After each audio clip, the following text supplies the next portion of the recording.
Magandang araw ulit sa inyong lahat mga kamatyas. Maki-update naman tayo dito sa Challengers Division round number 6. At makakabawi na ba ngayon si Niemann? Magbuhat ng matalo siya kay Woman International Master Robers.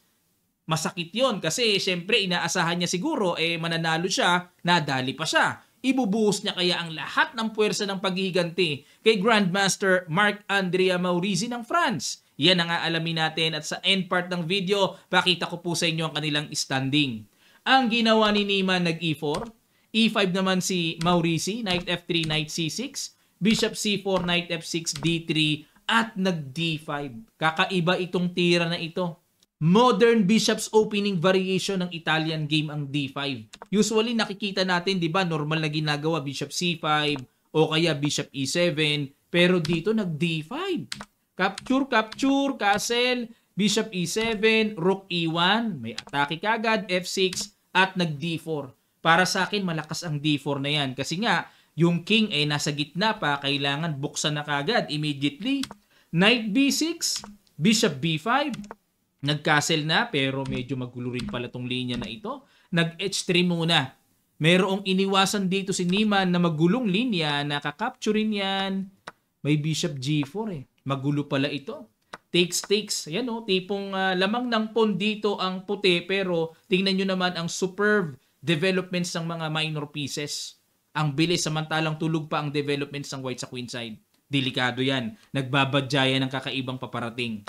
Okay, kaya dito ginawa nag-H3 muna si Niemann at nag-Rook E8, kinapture na ang E5. Talagang sacrifice yung pawn na yun. Bishop F6, walang pakialam si Maurizi, Capturein na ng capturein yung mga pawns. Knight D3. Ayan, dito mga kamatyas, baka mapaisip kayo, coach, ba't hindi kinapture yung isa pang pawn? Mag-A5. Malalim. Knight C3 tapos Bishop B7. Ang habol lang talaga dito yung developments, Bishop E3 and Knight C4. May mga panggulo din ang black at siguradong ramdam ko rin na preparado dito si Maurizi. O kaya dito napaatras na lang si Niemann. Bishop F5, nag-A4 para mag-A5, Knight C4, Knight D2, kinapture at kinapture na, ayun, nabawi. Rook AB1, Bishop D4. Pero bilangan tayo ng pawns, 5 sa 5 pero double pawn O tingnan natin. King F1 para mapigilan yung papasok na Rook E2, Rook F8 tiniret ang pawn, F3, Rook AD8 at nag-Rook DC1 threat sa weak pawn, nag-C5, Rook B7, ayun. At nag-Rook F7, bagsak ang pawn. Lamang uli ng pawn ang puti. C4, yun lang, meron palang ganun, good move. Rook B7, nakakapture sa D3. A5, ayan. Ang pag-asa dito ni Niemann ay maihatid niya kagad ng maaga yung pawn sa A7, kumbaga maaari. Pero teka muna mga kamatyas, baka mapatanong kayo, coach, ba't hindi kinapture yung isang pawn? Ano meron? Takes, mayroong Rook B8. Ayun, may mga ganong sundot sa ilalim.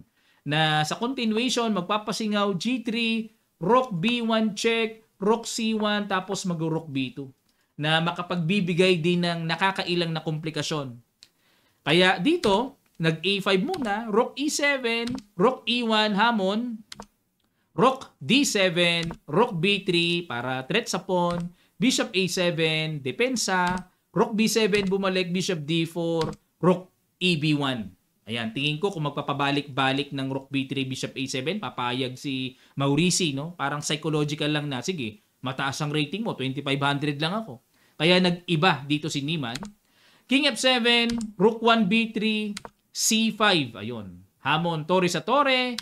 At nag-A6, dinipensahan lang. Pero kapansin-pansin na ang evaluation bar pumabor sa black. Dapat daw dito Bishop G5 para mapuwersang bumalik Bishop F6, kakapturein, King takes, and King E1. Magulo din ang linya. Magulo. Kakatakot yung black dito. Connected pass pawns. Ang sama na rin pala ng paparating dito sa puti. O nag-A6, C4, good move, kinapture na, Rook B7, and simple King E6 lang. Wala pa lang dapat ikabahala sa A7 kasi laging may bantay kasi. Capture, ayun. Ang sama ng evaluation bar na ibinaba. Blunder ratios na maituturing yan. Dapat daw ang tira ay bishop to b4. Ang hirap namang makita. Pero itong bishop b4, para yung king mailagay kagad sa malapit at hindi makaprogress ang connected pass pawns na yan. Yan po ang nakikita ko dyan. Na dito kasi kung magsi-c3, wala ka-capturing lang eh. Bad move yan eh. Hindi pa pwedeng madaliin na i-push yan.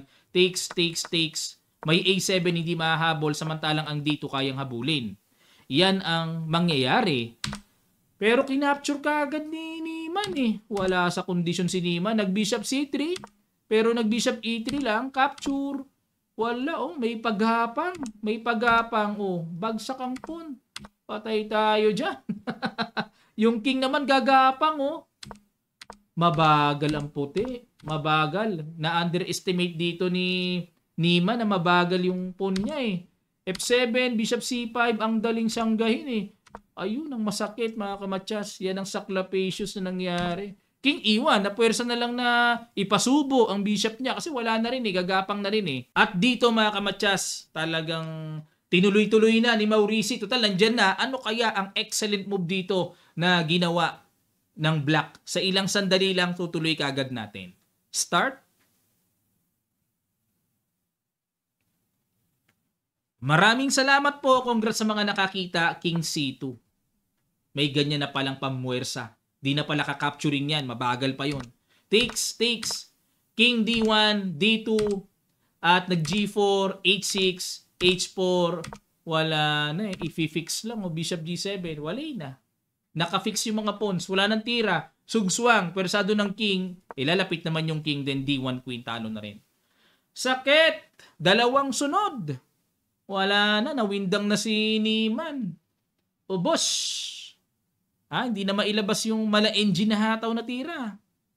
Makakabawi pa kaya siya? Nako, lalong, ewan ko kung mawawasak lalo yung, etong si Niemann pa naman eh, di ba? Kitang-kita sa reaksyon ng mukha niya na parang inis na inis pag natatalo siya. Yun lang. Ito po ang standing nila after round number 6. Sino naman ang nangunguna? Si El Ami ng Netherlands sa score na 4.5 points. At tied naman sila Salem, Korobov, Maurici sa 4 points. At mula naman kay Darda, Frolik, Niemann, Mendonca, Santos 3 points. 2.5 points naman sila Harika and Yilmaz. Baukema, Roberts 2 points. Ayun, nanalo uli si Roberts sa pangalawang pagkakataon. Dalawang sunod naman. At Divya Deshmukh nasa pinakailalim. Ayun, 1.5 points. Okay, yan po ang update dito sa katatapos lang na round number 6 ng Challengers Division. Makakaahon pa ba si Niemann? Ayan, maraming fans si Niemann pero this time, ewan ko lang kung ano ang masasabi po ng kanyang mga fans. Maraming salamat. Magkita-kita pa tayo sa mga susunod pang chess updates.